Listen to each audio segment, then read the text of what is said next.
AI technology की मदद से एफिशिएंसी में कितने % का हम गेन हासिल कर सकेंगे, उससे कितना फ़ायदा हो सकेगा और क्या इससे जो जॉब्स क्रिएशन है फिर वो भी कम हो जाएंगी? जब ड्राइवर लेस ट्रैक्टर्स बनाए जाएंगे तो उसमें हमें ड्राइवर्स की नीड नहीं होगी। जब हमें कम लेबर रिक्वायर्ड होगी तो वहाँ भी हमें ह्यूमन रिसोर्स या मैन पावर कम चाहिए होगी, तो उससे फिर ये जॉब्स के सिलसिले में तो नहीं देखिए लोगों का नुकसान होने वाला?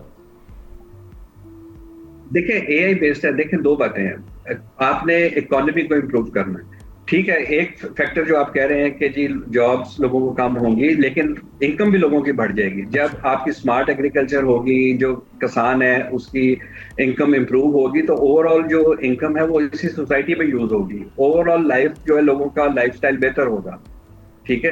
आपने तो टोटलिटी में देखना है ना सोसाइटी को, सिर्फ सेगमेंट में नहीं देखना कि जी कुछ लोगों की अगर जॉब कम हो रही है, लेकिन ओवरऑल आपकी इकोनॉमी जो कंट्री की बेहतर हो रही है, लोगों में एफ्लुएंस ज्यादा आएगी और ये बेहतरी की तरफ जाएगा।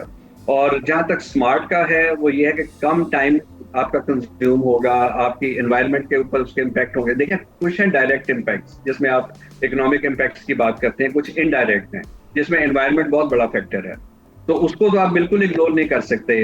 इनडायरेक्ट इम्पैक्ट में जब आप फॉसिल फ्यूल से कन्वर्ट करेंगे इलेक्ट्रिक की तरफ, तो इट मींस आप अपनी ग्रीन हाउस गैस इमिशंस कम कर रहे हैं।